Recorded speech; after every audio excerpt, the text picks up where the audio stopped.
Hello. Welcome back to a Q&A solo episode. This is Rachel Gregory, your host, and this podcast is MetFlex and Chill. Hopefully you know that if you're listening. So today we have like I mentioned, solo Q&A episode. I'm going to be answering some questions related to stable glucose levels and if that is more effective than counting calories for weight loss. I have another question related to food sensitivities and if those cause fat gain, even if you're in a calorie deficit. And then we have a few questions related to exercise. So the difference between using dumbbells and resistance bands, and then also how to kind of choose alternative movements if you are struggling with some type of injury or something that limits you from, say, using a barbell and what you would do instead. So we're going to get into all those questions today. And before we do, if you have a few minutes to leave a rating and review on iTunes, that would be awesome. Helps us to rank higher on the iTunes platform and reach more people. More people will see the podcast, listen, hopefully gain something from it. Hopefully these podcasts and these questions and these Q&A episodes and the interview episodes help. That's why I do them, and I really enjoy doing them. So I want to make sure that I can continue doing them, and any help with the ratings and reviews, anything that can help to continue to grow this podcast and business and everything like that, it all helps. So, and it really, seriously, the rating and reviews really, really help just get it out to more people. So that would be awesome. And then also if you have an Instagram and you want to share, like if you don't listen to us on iTunes, maybe you listen to it on Spotify or on YouTube, you can take a screenshot of the episode while you're listening to it and post it to your Instagram story and tag me at rachelgregory.cns, and then I will reshare it, and that helps to continue to spread the word about the show, get people interested, and hopefully help as many people as possible. All right, let's get into today's Q&A episode.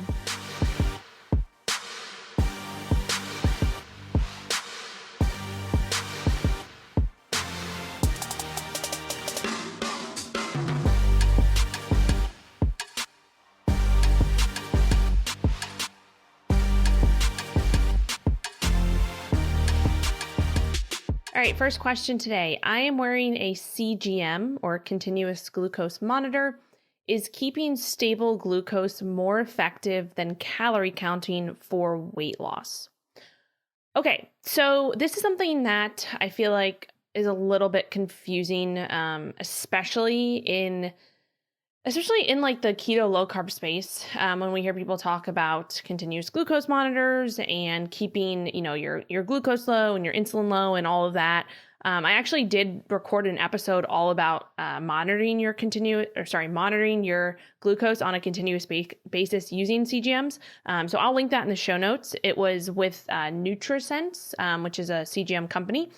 So that in that episode we go into all the benefits of tracking your glucose, especially if you are someone who struggles with, if you struggle with diabetes, if you're pre-diabetic, if you struggle with, your body just not processing carbs the way that you want them to in terms of, being metabolically flexible and being able to utilize carbs as best as possible. If your body is not metabolically flexible and you are consuming carbohydrates, you could be going, spiking your blood sugar and then crashing and things like that. Also, if you're not utilizing, a smart approach to like planning your meals in terms of if you're having just a bolus of carbs without any fat and protein to slow those carbs down in terms of digestion, that obviously is going to spike your blood sugar and then cause a crash later on. But anyway, now I'm rambling. That's not the question. So the question is keeping your blood glucose stable more effective than calorie counting for weight loss? So the kind of black and white answer here is no, because no matter what, you need to be in a calorie deficit to be able to lose body fat or lose weight, right? So even if you're keeping your blood sugar super stable, right? Even if it's just stable throughout the day, maybe you're following like a keto or low carb approach and you're finding that that's helping you to keep those levels stable, keep your energy stable, keep your your hunger at a good place, that is awesome, right? That's great. However, if you are not in a calorie deficit, even if all those things are stable, you will not lose body fat. You will not lose weight. Like I said, keeping steady glucose levels throughout the day can help, especially if you're someone who does notice that you have maybe a lot of cravings or a lot of dips in energy throughout the day, or like I said, you're pre-diabetic or diabetic. That is very important, but it doesn't trump being in a calorie deficit, right? So, like I said, keeping those levels stable can actually help you to adhere to that calorie deficit, because depending on your, personal metabolic health history, all of that, keeping that stable throughout the day can help, like I said, to reduce cravings, to make sure that your energy is stable so that you're not, consuming meals and then, crashing 30 minutes later and, craving spike, hunger spikes again, and then you want to eat again, right? That's not ideal. So yeah, to answer this question, really, it doesn't, keeping blood sugar stable using the CGM to track your blood sugar levels doesn't negate being in a calorie deficit, right? It can help you adhere. Like I said, it can help you to adhere to that calorie deficit, but it doesn't mean that just because your blood sugar levels are stable throughout the day, that you're just going to automatically lose the weight if you're not, if you're not paying attention to how much you're eating, if you're not paying attention to actually being in that deficit. So hopefully that answers this question.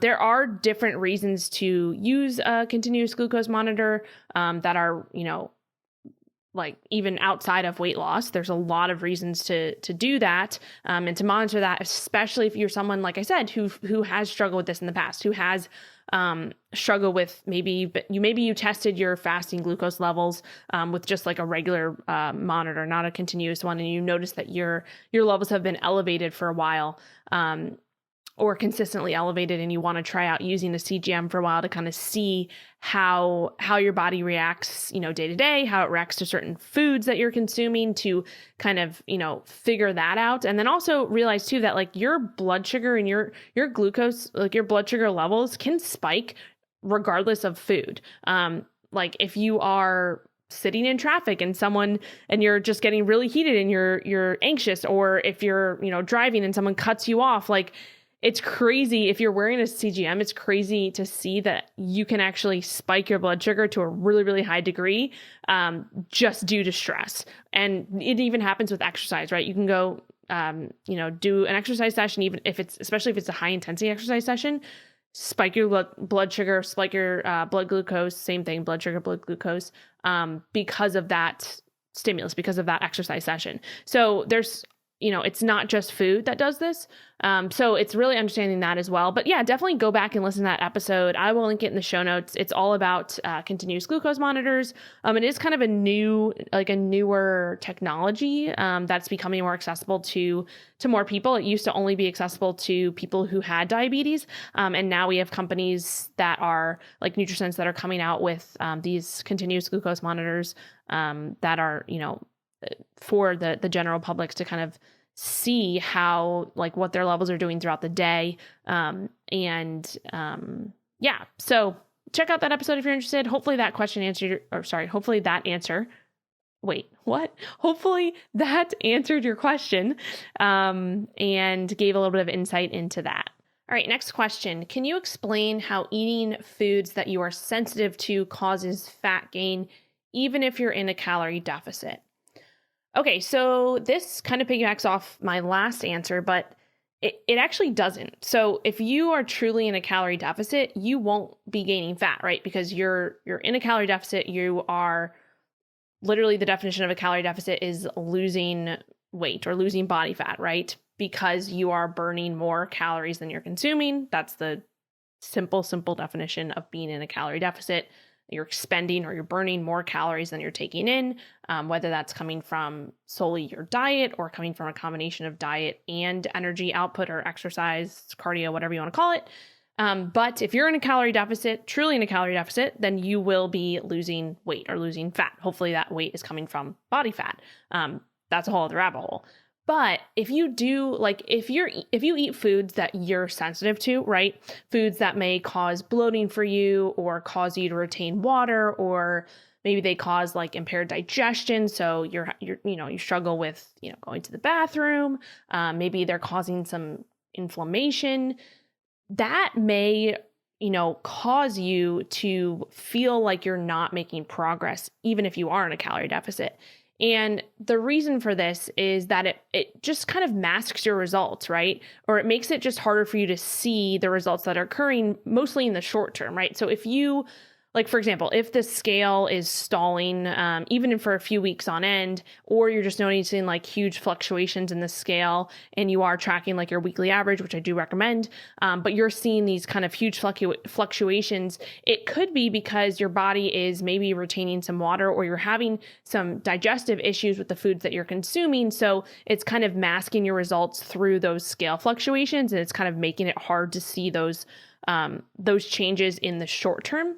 Another reason could be, if you're eating foods that are causing more bloating, and maybe you're tracking your body tape measurements, for example, or your body measurements, which I recommend. And what I do with all my clients on a weekly basis is we track different metrics, right? We track scale weight, we track measurements, we track pictures, all different biofeedback metrics. But with those measurements, if you are eating like a certain food that's really causing a lot of bloat for you, and you go and take your body tape measurements, like obviously, especially around your stomach, that's going to throw those measurements off a little bit if you have, excessive bloat that is kind of, especially around that stomach area. Say you're taking your stomach measurements and it's like your literally your stomach is pushed out. So it's causing that circumference measurement that you're taking to be larger, or to at least show that it's larger, even if it's just bloat.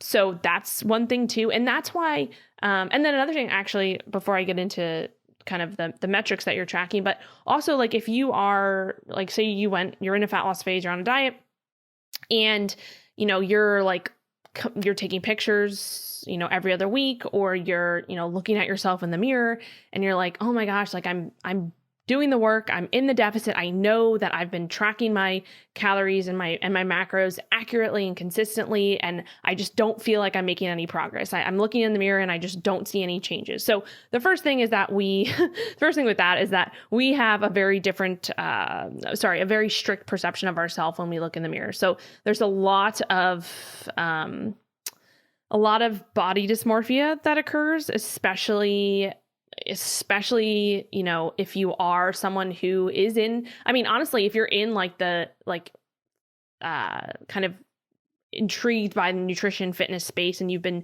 maybe going through different, fat loss phases and gaining phases and things like that, and you're kind of really into this, right?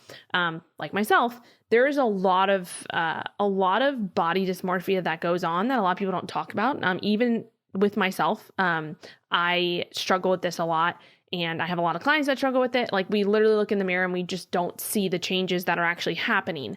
And because we have just a different perception of ourselves, of our own body. And sometimes, and actually not sometimes, but a lot of the times that's why it's really, really good to have an outside perspective, right? That's why it's good to have, if you are looking to change your body composition, if you're looking to progress in certain goals, having a coach to help you along the way. That's why I always have my own coach. That's why I am a coach to others. That's what I do. It's really nice to have an outside perspective with that, because we can kind of look back on all of these different metrics we're tracking and use them in combination versus using them alone at certain points. And when I say that, I mean, like with the body tape measurements, with the scale fluctuations, with the progress pictures, taking those all into account, and looking at them together and looking at that data together over periods of time versus looking at each one specifically, or in like short periods of time, there's a big difference there. And it's really just kind of understanding that you have to take all of these metrics together as a whole versus, like I said, individually, because there can be a lot of different fluctuations that are happening, a lot of different, like I said, you could have 1 week, you could have eaten a food, or the day before you're supposed to take your body tape measurements, you could have eaten something that caused a ton of bloat. And then you go to take those measurements and you're like, oh man, like what's going on? But then we look back maybe a month later and we see, okay, it was that 1 week where we had kind of this spike in the body tape measurements, or you can, obviously this goes with the scale too. And then we kind of flush out that kind of discrepancy, right? That weird increase. And then once we take that out and we kind of look at the overall average or the overall trend, we see that, okay, yeah, you're actually making progress in the right direction. But that does take time, right? That takes time to kind of look back on that. And that's why, giving, especially if you're in a fat loss phase, giving it time, giving it patience is really, really important. And understanding those things is really important as well, right? Because you could feel like you're not making any progress and feel like you're even gaining weight just because maybe you feel a little bit more bloated from some of the foods you're eating if you're sensitive to them, or because you have this like one measurement that's kind of off, or this spike in the scale one day. But if you look at it over a course of time, if you take a strategic approach to it, and you have someone else kind of keeping, it's not like an outside perspective, right? An outside set of eyes keeping you in check, that helps to kind of flush out those times, right? So what I would say, if you are kind of struggling with this, if you feel like, you've been putting in the work, you've been, like I said, tracking accurately and consistently, and you've been in a deficit consistently for a period of time, and you feel like you're not making progress, or you feel like you might be, some of the foods that you're eating might be causing some sensitivities, the first kind of thing I would do is just, one, make sure you're actually in a deficit. Make sure that you're tracking your calories and macros, or whatever you're doing, whatever, if you're working with a coach, whatever they're doing for you. If you're working, if you're doing it alone, maybe you do need some outside help in terms of coaching. There's nothing wrong with asking for help. Like I said, I always have my own coach because I always need help.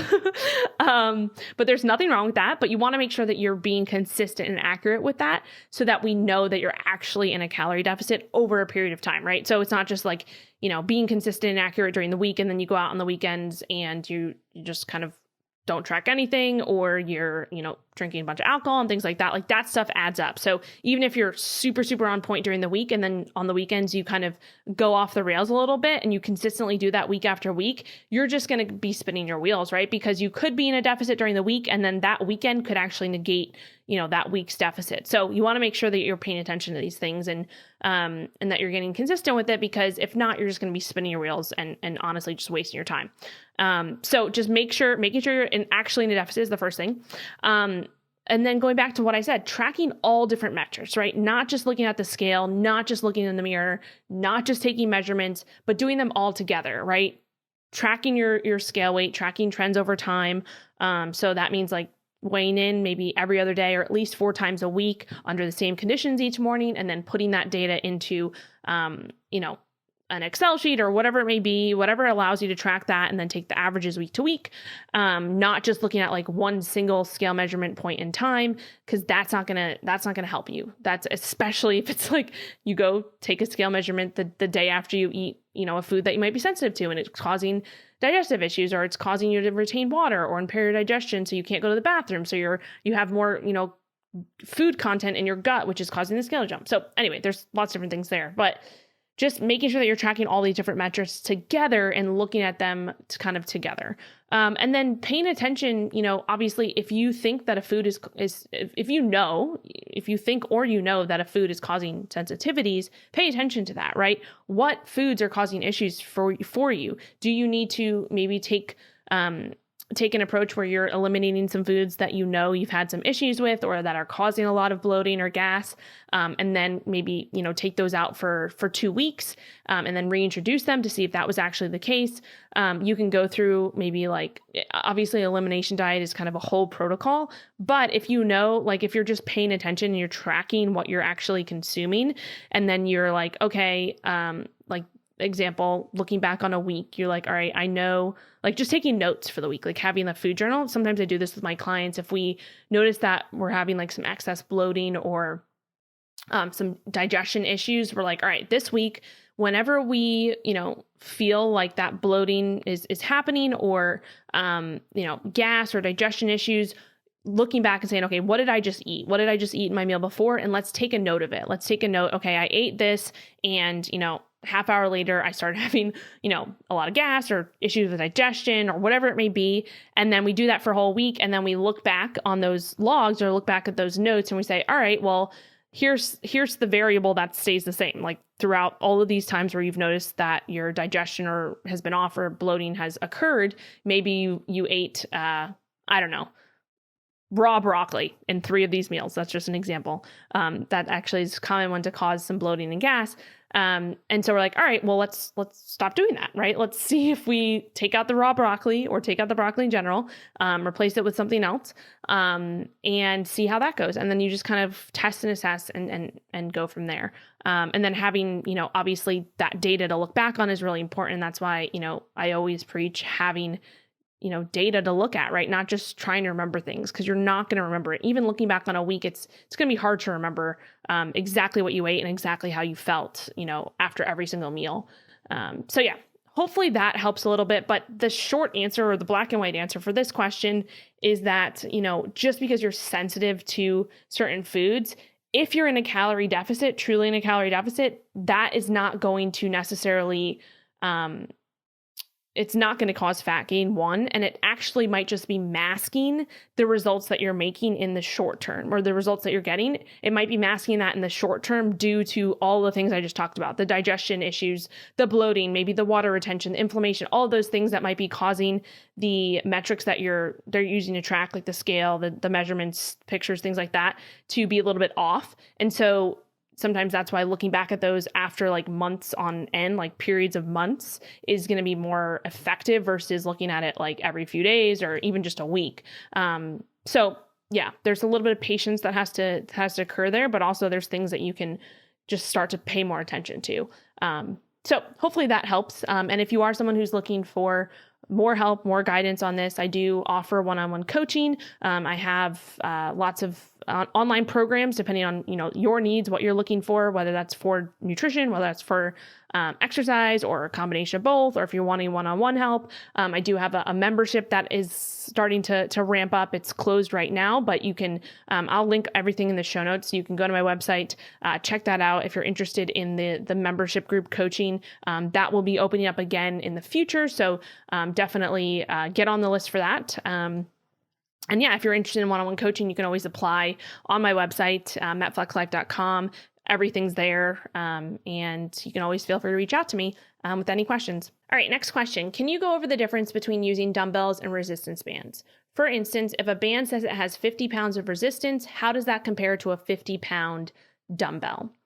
Okay, so this is a really great question. And there's a few different things to think about with this. So the first one would just be thinking about it from like a practical standpoint in terms of the varying resistance that occurs depending on where the tension is on the band, right? So let's, use an example of like if you're doing a tricep push down with a band, right? If you put a band, wrap it around a bar, or, in your door frame or whatever it is, if you have one of those door attachments with the band and you're looking to do a tricep push down, right? So when you're just holding the band before you even start the movement, there's no resistance there. Maybe there's a little bit. But as you go through the motion of that tricep push down, the resistance becomes greater and greater and greater until it's the most resistance as you're kind of flexing your tricep at the bottom, right? That's where the most tension is on the band.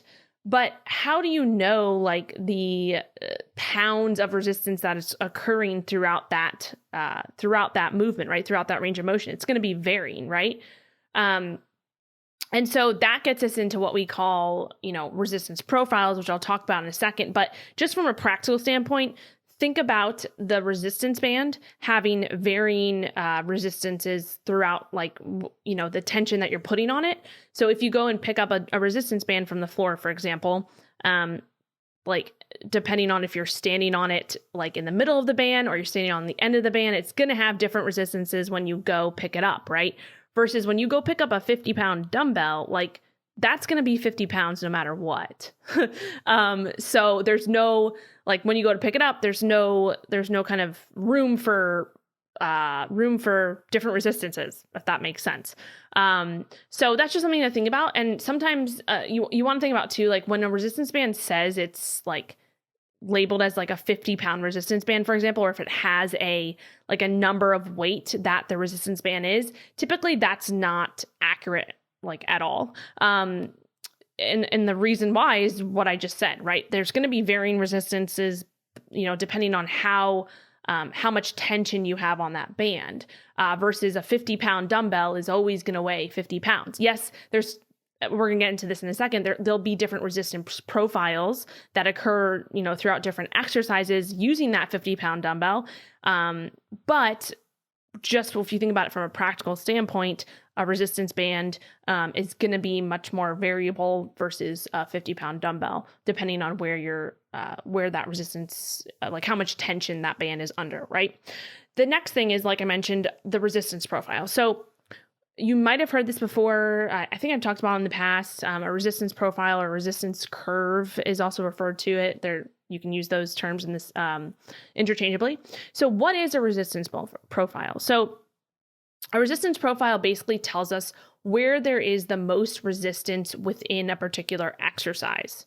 So it's the relative level of difficulty for a given exercise, basically at each point throughout the range of motion of that exercise. So just think about it, like all you have to know and all you have to think about is, okay, where is this exercise the hardest, right? So when you're thinking about resistance profiles, you want to think about, okay, where is this exercise the hardest? Where am I getting, where's the most tension, right? And so that is going to determine what the resistance profile of that exercise is and how you need to maybe manipulate the resistance profile, or what other exercises you need to incorporate into your training to be able to hit the different resistance profiles of, the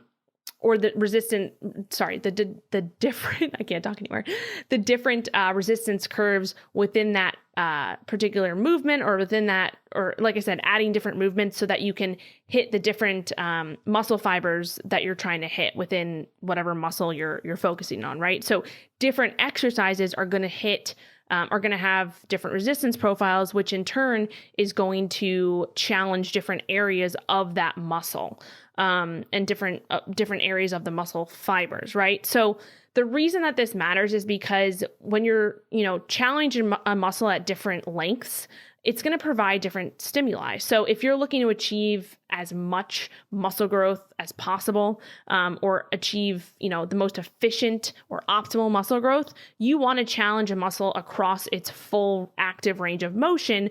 And you want to challenge that muscle across different resistance profiles so that you can hit those different, you can hit that muscle at different lengths, right? So basically a resistance profile or resistance curve, it is where the exercise is the hardest when you're looking at particular exercises. So with the resistance profile, it can actually change depending on a ton of different factors. And this comes down to, these factors come down to the different machines you're using, whatever modalities you're using. So whether that's a machine, a cable, a band, a dumbbell, a barbell, the type of machine you're using, where you're placing that band. If you're using bands and machines together, what are you, are you, for example, a hack squat, you can reverse band a hack squat, or you can band a hack squat. I'm not going to get into the particulars there. That's more so a little bit more advanced, and stuff that we go through in my programs. But if you're looking to kind of understand from a baseline perspective of what a resistance profile is, really just understanding and thinking through, okay, when I'm doing this exercise with this particular modality, whether it's a dumbbell, a resistance band, a cable, where does it feel the hardest? And so that is going to be important because, like I said, you want to be challenging your muscles across different resistance profiles and across different ranges, so that you can hit all of the different fibers at the different ranges of motion. So hopefully that makes sense. This is a very what's the word? This is a topic that's hard to articulate via podcast. I feel like I need to be drawing things out and kind of showing you more from a video perspective. But I can give you an example of this. So if we think about different resistance profiles, if we think about using a band versus a dumbbell, which was the original question, let's go through two examples of this just to kind of clear things up. So if we're looking at a bench press, right? If you're doing a dumbbell bench press versus doing a bench press where maybe you wrap a band around your back and you're doing like you have both sides of the band in your hand and you're doing kind of a band bench press, right?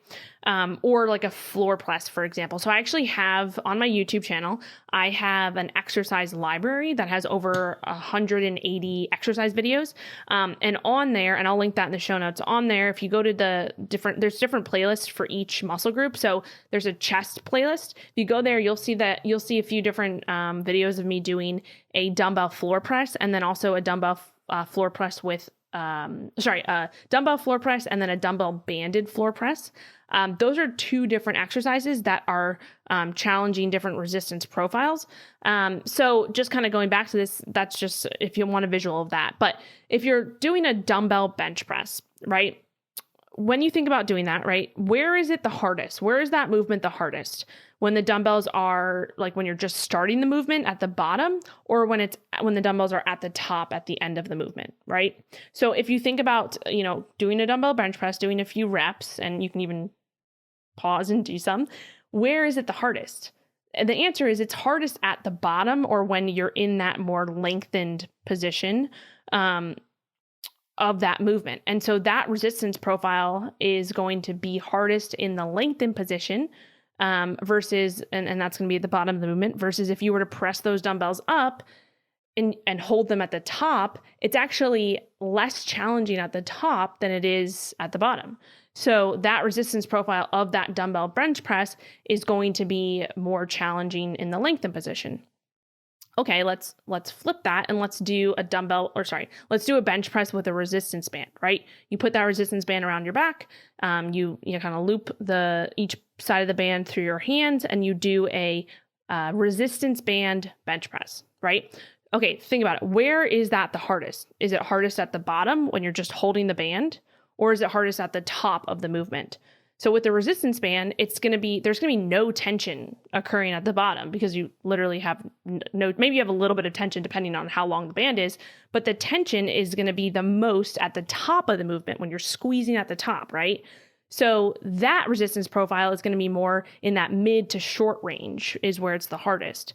And so that gives you an example of how using a resistance band versus using a dumbbell to do a bench press is going to actually give you varying resistance profiles, and it's going to be harder at different points of the exercise, even though the overall exercise is the same, right? Even though you're doing a bench press, right? And it's a bench press, but using a dumbbell versus a resistance profile, with a dumbbell, it's absolutely going to be harder at the bottom of the movement. Versus a resistance band, you're not going to have like any tension at the bottom. So it's going to be harder at the top. So that's just something to kind of think through. Another example, and I actually have this on my YouTube channel as well, is doing a leg curl. Like if you're at home training and you don't have, a hamstring curl machine, doing a leg curl using a dumbbell. Like if you put a dumbbell between your feet and your ankles and you hold it there and you do a dumbbell leg curl, versus if you attach a band to like a pole or whatever, like around like a table or something like that, and you lay on your stomach and you do a banded leg curl. Think about the same thing. Where is the exercise the hardest? So if you're doing a dumbbell leg curl, it's going to be hardest in that lengthened position when your legs, it's probably going to be mid-lengthened position where your legs are kind of, you're just starting the movement, right? You're just starting to bring the dumbbell to your glutes, right? You have the dumbbell in your feet, between your ankles, and you're bringing it up towards your glutes to flex your knees, right? To create that leg curl. It's going to be easiest at the top and hardest at the bottom, right? But if you do that with a band, right, you do the same type of movement, but you just put a band around your ankles versus having that dumbbell, that movement is going to be easiest when your legs are just starting off when you're, wow, this is really hard to explain.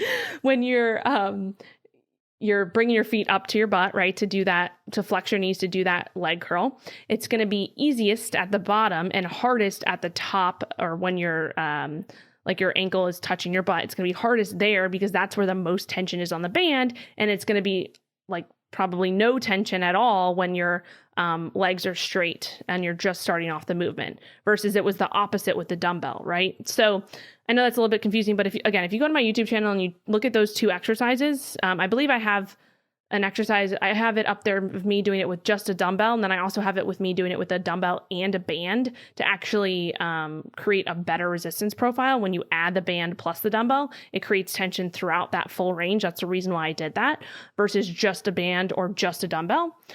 So definitely check that out. Again, I'll link my YouTube channel down there. But anyway, those are just 2 examples. And I'm sorry if I butchered that a little bit. It's kind of hard to explain exercises without actually showing them on video or in person. But hopefully that made sense. And if you just think through it practically, again, a resistance profile is where is the exercise the hardest? That's all you need to think about. And so there's going to be different exercises that use different modalities. They're going to be harder at different resistance profiles, and you're going to be challenging the muscle through a different range of motion. Or at a different range of motion within the exercise. So that's why it's important to kind of think, it's not necessarily super important, but the more advanced you get, the more you want to think about that. And the reason why I wanted to go into resistance profiles and all of that is because, training with bands and training with dumbbells, especially if you're training from home or, in the pandemic, right? You can't go to the gym and that's all you have available. You can still do a lot with that. It's just being smart about what you're doing and kind of understanding that, or working with a coach who can help you to structure your workout so that you are, doing movements that you're working different resistance profiles so that you can challenge that full range of motion, that full active range of motion to get the most bang for your buck. Again, this does go into a lot of particular details and nuances and things like that. But I wanted to give you kind of a background and explain that a little bit versus just saying, a resistance band is different than a dumbbell because it has has tension at different amounts with the band versus the dumbbell is always going to be, 50 pounds. So different movements are going to have different resistance profiles, and using bands versus dumbbells are going to be a little bit different depending on the exercise you're doing. And this goes for also like cable machines and different machines and things like that. It does get a little bit more advanced, but just the basics of understanding that different exercises have different resistance profiles depending on the modality that you're using is something that you want to just at least have a little bit of an understanding of, especially if you're asking this question. So hopefully that made sense. If this was confusing, definitely let me know, and I will be sure to maybe do a whole podcast on resistance profiles, or explain it further in a way that makes a little bit more sense. But hopefully that gave you a little bit of a kind of a short glimpse of the difference there. And again, just think about it practically. Like I mentioned, there's going to be varying resistance depending on where the tension is on the band versus a dumbbell is always going to have, like a 50-pound dumbbell is always going to be 50 pounds. Again, there's a little bit of nuance there too, depending on the movements that you're doing with that 50-pound dumbbell. So that's kind of a whole other thing. But anyway, hopefully that helped answer your question. All right, last question today. I would like to know more about your online workout programs. I like to switch things up every 3 to 4 months. If you can talk about alternative heavy compound lift techniques and their limitations, it would be great. My limited shoulder and thoracic spine mobility restrict me from holding a barbell on my back. Okay, so first of all, just if you're wondering about my current programs, you can go to metflexlife.com/programs. All of my nutrition and exercise programs are on that website, or on that page, and as well as my one-on-one coaching application. So if you're interested in that as well, you can kind of learn more about that. And then within the individual exercise programs, if you click on, the individual programs, there's more information about, what they include, how they're broken up. All of the programs are 3 months in length. There's 3 different phases within them, 12 weeks long. Obviously 12 weeks is 3 months. And there's lots more detail on the website for that if you want particular things. And you can always reach out if you have any questions.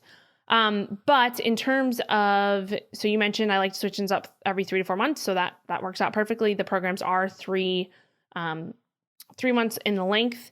And I would say, based off of what you mentioned, I think starting with Level Up and then moving to Elevate is probably going to be a good transition. Starting Level Up is 3 months, and so is Elevate. Level Up is 3 full body training days a week, and Elevate is 4 days per week, upper lower split. It really just depends on kind of what you think fits your schedule best, fits your goals best. But yeah, go to the website metflexlife.com/programs to learn more specifics about those. And then your second part of the question was, if you can talk about alternative heavy compound lift techniques and their limitations, it would be great. My limited shoulder and thoracic spine mobility restrict me from holding a barbell on my back. Okay, so within those programs, I do, have alternative movements within those alternative exercises, depending on what works for you. And there's so many different alternatives for different exercises that you definitely, you can make tremendous progress without even putting a barbell on your back. I don't even remember the last time I did barbell back squats, or the last time I even put a barbell on my back or over my head, to be honest. Especially if your goal is hypertrophy or, just really focusing on building muscle, you don't need a barbell to do that. If your goal is, powerlifting or something like that, where you actually need to be doing, the big lifts like barbell bench press, deadlift, things, barbell back squat, things like that. If that's your sport, if that's your goal, then yeah, you should be doing those. But if your main goal is to build muscle and you don't really care about that, you actually don't need to even use a barbell. And there's actually a lot of movements that you'd probably be better off not using a barbell with. So yeah, I mean, it's all comes back to just understanding that there's so many alternatives to different exercises. I provide those in my program. If they're not provided, you have the option to definitely reach out to me through the portal to ask for an alternative. I'd be more than happy to provide you with those. And just also realize, with certain exercises, it can make it easier to increase load using a barbell. So for example, if you're doing a barbell hip thrust versus a dumbbell hip thrust, it can be easier to increase the load on the barbell hip thrust and also get into maybe a more optimal position to do that versus having a dumbbell. It's just a little bit more uncomfortable. Or if you're doing a dumbbell or kettlebell goblet squat versus a barbell back squat, yes, it's going to be easier for you to increase the load on a barbell back squat than it is with a dumbbell goblet squat or a kettlebell goblet squat, because you're going to have some limiting factors there with just the position of holding that dumbbell versus having a barbell on your back. But again, the thing is, if you you have to realize that there's so many different alternatives, especially if you have access to different machines within a gym, or you have access to varying equipment, so dumbbells and bands and things like that. There's tons of different ways to switch things up. And really just figuring out which option works best for you, especially if you are struggling with, some limitations. You mentioned your shoulder and your thoracic spine. There's so many different options out there, and you can absolutely make progress without even putting a barbell anywhere near your training, to be honest. And like I said, I give alternative options in my program, and you can always, comment in the forum section and ask for more alternatives if you need those. What else did I want to mention with this? I think that's pretty much it. But yeah, like I mentioned, as I'm recording this right now, I haven't put a barbell on my back or lifted over my head in I don't even know how long, because I have alternatives, right? So for example, instead of doing barbell back squats, I do hack squats in the hack squat machine at my gym. Instead of doing barbell overhead press, I do dumbbell overhead press. There's different machines that I use also to do overhead presses. So yeah, you definitely can do a lot without a barbell. So yeah, hopefully that answered your question. If you have any others, feel free to reach out. You can go to the website, check out those programs. And if you have any questions, there's a contact tab on my website at the top right. You can press that and that sends me an email directly. All right. Thanks for listening to another episode of MetFlex and Chill. I hope you enjoyed that Q&A episode. I'm going to be continuing to put Q&A episodes out probably every other week for 2022. I've done a lot of interview episodes at the end of 2021 and want to get back into these solo episodes because I really, really enjoy them. And I hope that I can, answer your questions, answer as many questions as possible. And yeah, if you are enjoying this podcast, you can leave me a rating and review on iTunes. Again, that would really help. It just helps get the show ranking up there a little bit more and hopefully get to more people to help them as much as possible. If you have any questions, don't ever hesitate to reach out. You can go to my website, metflexlife.com. I have a contact tab there, as I mentioned before, that sends me an email directly. And then I have lots of resources on the website as well if you're interested in checking any of those out. All right. I hope you have a great rest of your day, and I will chat with you next time.